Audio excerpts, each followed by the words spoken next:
नमस्कार दोस्तों, मेरे YouTube चैनल पर आपका फिर से बहुत ही स्वागत है। आज हम बात करेंगे अस्थाई पवने या परमानेंट विंड्स के बारे में, ठीक है, जिसमें ट्रेड विंड, वेस्टर्लीज और ईस्टर्लीज शामिल है। ये टॉपिक दोस्तों काफ़ी कॉन्सेप्चुअल है और एग्जाम हॉल में परीक्षार्थी इसमें काफ़ी कंफ्यूज होते हैं और बहुत सारे परीक्षार्थी तो इसका गलत उत्तर देते हैं या तो प्रश्न को स्किप करते हैं।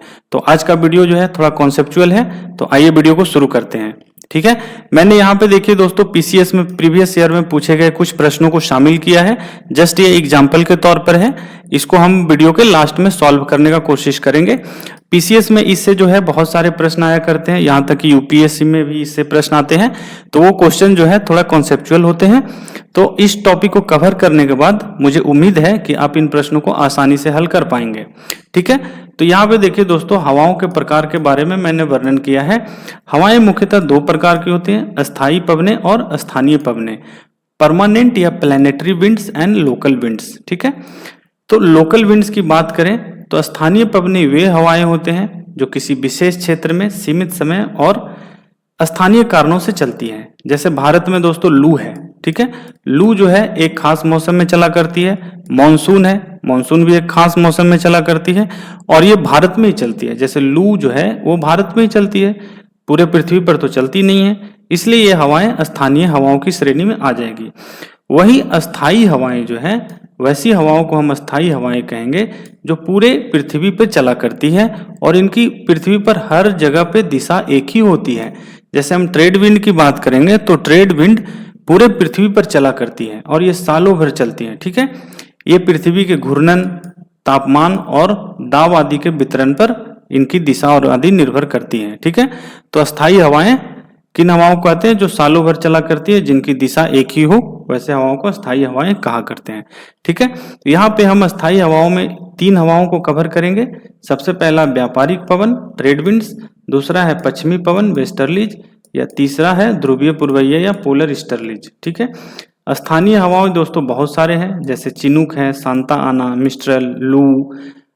तो इन हवाओं को हमने एक सेपरेट वीडियो में ऑलरेडी कवर कर रखा है। इनसे भी काफी प्रश्न कंपटीशन में पूछे जाते हैं, तो आप चाहें तो हमारे यूट्यूब पे वीडियो को आप देख सकते हैं। ठीक है, आइए यहाँ पे मैंने इंपॉर्टेंट लैटिट्यूड्स के बारे में थोड़ा सा बताने का कोशिश किया हूँ। यहाँ पे दोस्तों, जैसा कि आप जानते होंगे 0 डिग्री लैटिट्यूड को जो है इक्वेटर कहा जाता है। 23.5 नॉर्थ को ट्रॉपिक ऑफ कैंसर या कर्क रेखा कहा जाता है। 66 डिग्री नॉर्थ को आर्कटिक वृत्त या आर्कटिक सर्किल कहा जाता है। सिमिलर वे में आप देखें 23.5 साउथ को जो है ट्रॉपिक ऑफ कैप्रिकॉर्न कहा जाता है और 66 डिग्री साउथ को अंटार्कटिक सर्किल या अंटार्कटिक वृत्त कहा जाता है। ठीक है, मैं ये क्यों बता रहा हूं, इसके पीछे आपको अभी रीजन पता चलेगा। ये काफी महत्वपूर्ण पॉइंट है दोस्तों, ये बेसिक चीज है, बट यहां से ही कॉन्सेप्ट शुरू होता है। ठीक है, तो देखिए मैंने इसका इस्तेमाल क्यों किया है। दोस्तों, जैसा कि आप जानते होंगे, इक्वेटर जो 0 डिग्री है उस पे सूर्य की किरणें सालों भर बहुत ही ज्यादा पड़ती है। ठीक है, और सालों भर लंबवत पड़ती है सूर्य की किरणें, इसलिए इक्वेटोरियल क्षेत्र में जो है तापमान काफी अधिक होता है। ठीक है, और जहां पे ताप अधिक होगा दोस्तों, जहां पे ताप अधिक होगा वहां पे प्रेशर कम होगा। तो आप बता सकते हैं यहाँ पे लो प्रेशर का जोन है। चूंकि इक्वेटर क्षेत्र में सूर्य का तापमान बहुत अधिक सालों भर पड़ता है, इसलिए ये क्षेत्र स्वाभाविक तौर पे लो प्रेशर का क्षेत्र बन जाएगा। सिमिलर वे में इसके कंपैरिजन में, ध्रुवीय क्षेत्र के कंपैरिजन में सब ट्रॉपिकल क्षेत्र में तापमान थोड़ा कम रहता है और इसके कंपैरिजन में यहाँ पे हाई प्रेशर रहता है। ठीक है, बात करें ध्रुवों पर, तो ध्रुवों पर बर्फ है पूरी तरह से दोस्तों, तो यहाँ पे हाई प्रेशर होना तय है। ठीक है, और इसके कंपैरिजन में 66 डिग्री के आसपास जो है लो प्रेशर रहेगा। ठीक है, तो ये इसलिए मैंने इसको कवर किया था, इस बिंदु को। अब देखते हैं इससे हवाएं किस तरह से प्रभावित होती हैं। ठीक है, तो आप देखिए इक्वेटर पर लो प्रेशर है, 23.5 डिग्री पे हाई प्रेशर है, 66 डिग्री के आसपास जो है लो प्रेशर है और पोल पर जो है हाई प्रेशर है। ठीक है, और आप जानते हैं कि हवाएं जो हैं, हवाएं किधर से किधर चलती है? हाई प्रेशर से लो प्रेशर की ओर। हवाएं जो है हाई प्रेशर से लो प्रेशर की ओर चलती है। ठीक है, हाई प्रेशर से हवाएं लो प्रेशर की ओर चलती है, इस पॉइंट को आप याद रखेंगे। अब यहाँ पे एक दूसरा कॉन्सेप्ट आपको मैं बताऊंगा दोस्तों, ये है कोरियोलिस बल, कोरियोलिस फोर्स का।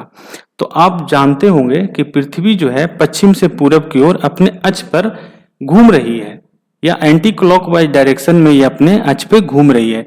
इस घूर्णन के वजह से आप देखिए, इस घूर्णन के वजह से क्या होता है, पृथ्वी हवाओं पर या किसी भी वस्तु पर एक बल लगाती है, ठीक है।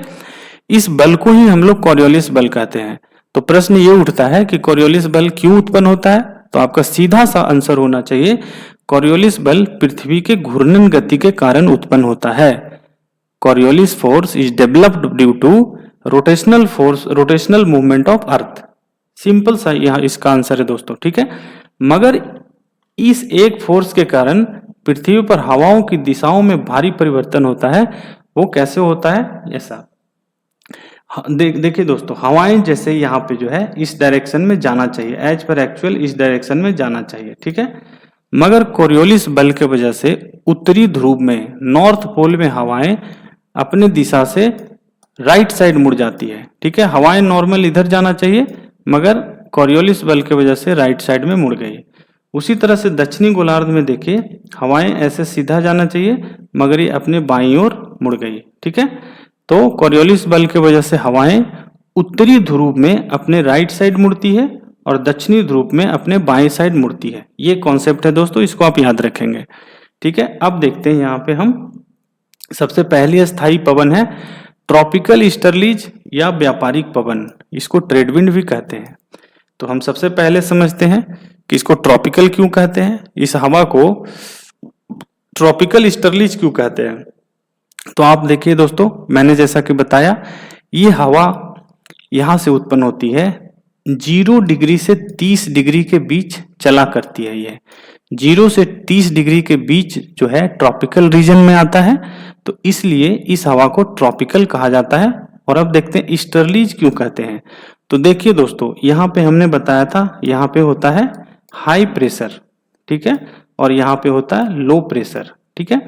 तो हवाएं ऐसा आना चाहिए, हवाएं इस ऐसे आना चाहिए, बट कोरियोलिस बल के वजह से हवाएं जो है अपने उत्तरी ध्रुव में राइट साइड मुड़ रही है। देखिए, उत्तरी ध्रुव में राइट साइड हवाएं मुड़ रही है, ठीक है। और दक्षिणी ध्रुव में देखिए हवाएं अपने लेफ्ट साइड मुड़ रही है।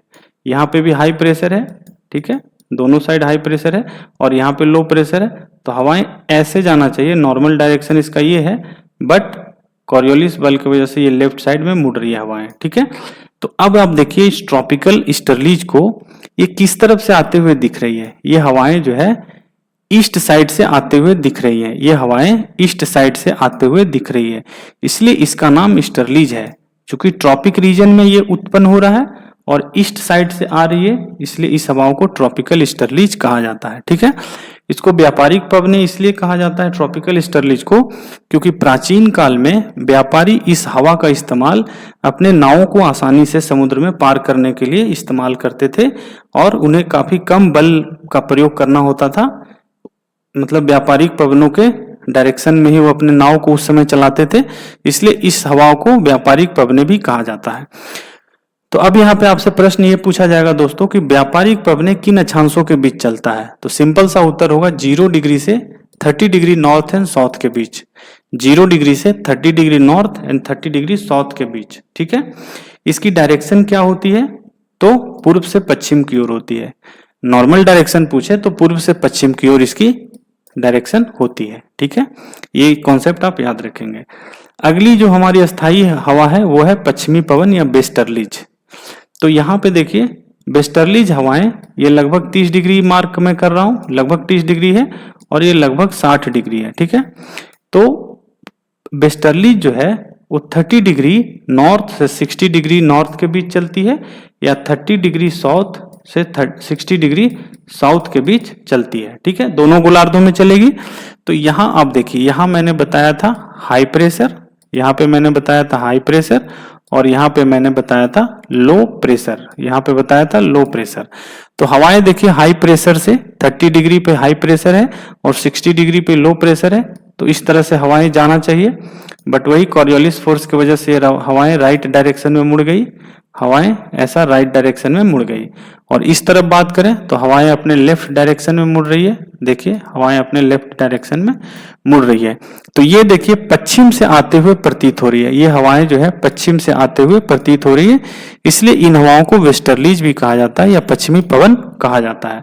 तो प्रश्न ऐसा आपसे पूछा जाएगा कि पश्चिमी पवनों का स्थान कहाँ पे बहती है ये, तो 30 डिग्री से 60 डिग्री नॉर्थ एंड साउथ के बीच ये हवाएं बहती है। 30 डिग्री नॉर्थ और साउथ के बीच ये हवाएं बहती है। ठीक है दोस्तों, 30 डिग्री नॉर्थ और साउथ के बीच ये हवाएं बहती है, ये आप याद रखेंगे। इसकी दिशा कैसी होती है, पश्चिम से पूरब की ओर ये हवाएं बहती है, पश्चिम से पूरब की ओर ये हवाएं बहती है। ये 2 पॉइंट्स आप याद रखेंगे। पश्चिमी हवाओं के बारे में यहाँ पे एक कॉन्सेप्ट है दोस्तों जो बहुत ज्यादा पूछा जाता है। पश्चिमी हवाओं को कई स्थानीय नामों से भी जाना जाता है, जैसे गरजते 40, दूसरा है क्रोधित 50, तीसरा है चीखते 60। इन 3 नामों से भी इस हवा को जाना जाता है। दोस्तों ये जब दक्षिणी गोलार्ध में ये हवा चलती है, देखिए मैंने बताया था कि ये हवाएं उत्तरी गोलार्ध में भी चलती है और ये हवाएं दक्षिणी गोलार्ध में भी चलती है। मगर आप ये वर्ल्ड मैप पे देखें तो दक्षिणी गोलार्ध में 40 डिग्री लैटिट्यूड, 50 डिग्री लैटिट्यूड और 60 डिग्री लैटिट्यूड पे कोई भी लैंड मास हमें नहीं दिख रहा है, कोई भी ना पहाड़ पर्वत कुछ नहीं दिख रहा है। इसलिए ये हवाएं बिल्कुल बिना बाधित हुए चला करती है। 40 डिग्री, 50 डिग्री और 60 डिग्री पे साउथ में ये हवाएं बिना किसी बाधा के चला करती है। इसलिए नॉर्थ के कंपैरिजन में साउथ में इन हवाओं की स्पीड बहुत उच्च होती है, क्योंकि रास्ते में कोई बाधा नहीं मिल रही है तो इनकी स्पीड बहुत उच्च होती है। इसलिए 40 डिग्री अक्षांश पे ये हवाएं बिल्कुल गरजते हुए चलती है, जिस वजह से इसको रोरिंग 40 कहा जाता है। 60 डिग्री अक्षांश पे साउथ में, 50 डिग्री अक्षांश पे ये हवाएं और भी ज्यादा स्पीड में चलती है, जिसके वजह से समुद्र में काफी बड़े बड़े तूफान आते हैं, इसलिए इन्हें फ्यूरियस 50 भी कहा जाता है। वहीं बात करें 60 डिग्री के आसपास, तो 60 डिग्री लैटिट्यूड साउथ में जो दोस्तों और भी ज्यादा ये हवाएं चीखते हुए चलती है, अर्थात और भी ज्यादा तेजी से चलती है, जिसकी वजह से एक बहुत ही आक्रामक साउंड होता है जो चीखने की आवाज जैसी होती है। इसलिए लोकल लोगों ने इस हवाओं को अक्षांश के हिसाब से, लैटिट्यूड के हिसाब से इसका नामकरण कर दिया। 40 डिग्री के आसपास जो है रोरिंग 40, 50 डिग्री के आसपास फ्यूरियस 50 एंड 60 डिग्री के आसपास स्क्रीमिंग 60। तो किन हवाओं का ये प्रचलित नाम है, तो वेस्टर्लीज का ये प्रचलित नाम है, और वो भी पार्टिकुलर साउथ पोल में। ठीक है, अब हम बात करें पोलर ईस्टर्लीज का या ध्रुवीय पूर्वैया का। पोलर ईस्टर्लीज, आप देखिए दोस्तों ये पोल है, पोल पे मैंने जैसा कि आपको बताया बहुत ही हाई प्रेशर होता है, और 60 डिग्री के आसपास ये 60 डिग्री के आसपास यहाँ पे लो प्रेशर होता है। ठीक है, तो यहाँ पे लो प्रेशर है, तो हाई प्रेशर से लो प्रेशर की तरफ हवाएं आ रही है, और कोरियोलिस बल की वजह से देखिए यहाँ पे हवाएं सीधे ना आकर इस तरह से आ रही है, ईस्ट से वेस्ट की तरफ, ईस्ट से वेस्ट की तरफ हवाएं आ रही है और ध्रुवों से आ रही है, इसलिए इसका नाम है ध्रुवीय पूर्वैया या पोलर ईस्टर्लीज। ठीक है, तो ये दोनों तरफ बहती है। यहाँ पे भी आप देखिए पोल पे जो है, यहाँ पे देखिए पोल पे इस तरह से ये बह रही है। ठीक है, तो ये जो है पूरब से आते हुए प्रतीत होती है, इसलिए इसको पोलर ईस्टर्लीज कहा जाता है। तो आइए अब ये टॉपिक मेरा कंप्लीट हुआ। यहाँ पे आप देखिए एमसीक्यू जो मैंने शुरू में डिस्कस किया था। एमसीक्यू कुछ इस प्रकार है, निम्न में से कौन सी हवाएं पूरे वर्ष एक निश्चित दिशा में बहती हैं? तो कौन सी हवाएं पूरे वर्ष एक निश्चित दिशा में बहती है? तो अस्थायी पवनें बहती हैं। स्थानीय और मौसमी पवनें तो समय के साथ परिवर्तनशील होती है, मगर अस्थायी पवनें या परमानेंट विंड्स जो है पूरे साल एक ही दिशा में बहती है। रोरिंग 40 किस पवन का स्वदेशी नाम है? तो रोरिंग 40 पश्चिमी पवनों का या वेस्टर्लीज का जो है स्वदेशी नाम है, 40 डिग्री दक्षिणी अक्षांश पे। ठीक है, निम्नलिखित में से कौन सी हवाएं शून्य अक्षांश की ओर उच्च दबाव से निम्न दबाव की ओर बहती है? शून्य अक्षांश की ओर अर्थात 0 डिग्री की ओर कौन सी हवाएं बहती है? तो 0 डिग्री भूमध्य रेखा है, भूमध्य रेखा के पास कौन सी हवा आती है? तो यहाँ पे ट्रेड विंड आती है 0 डिग्री के आसपास। ठीक है, तो इसका ट्रेड विंड सही आंसर होगा। इस तरह के बहुत सारे प्रश्न दोस्तों, मैंने बस कुछ ही प्रश्न 1-2 लिए हैं जस्ट एग्जांपल के लिए। इस तरह के पीसीएस में बहुत सारे प्रश्न आते हैं और बहुत ही कॉन्सेप्चुअल प्रश्न पूछे जाते हैं दोस्तों इस टॉपिक से। तो मुझे उम्मीद है ये आपको कॉन्सेप्ट भी समझ में आया होगा और वीडियो काफी आपको अच्छा लगा होगा। अगर जो वीडियो आपको अच्छा लगा तो वीडियो को लाइक करें, शेयर करें और चैनल को सब्सक्राइब करें दोस्तों। ज्योग्राफी के ढेर सारे वीडियो मेरे चैनल पे ऑलरेडी मैंने डाल रखे हैं, उसका आप लाभ उठा सकते हैं दोस्तों। Thank you very much.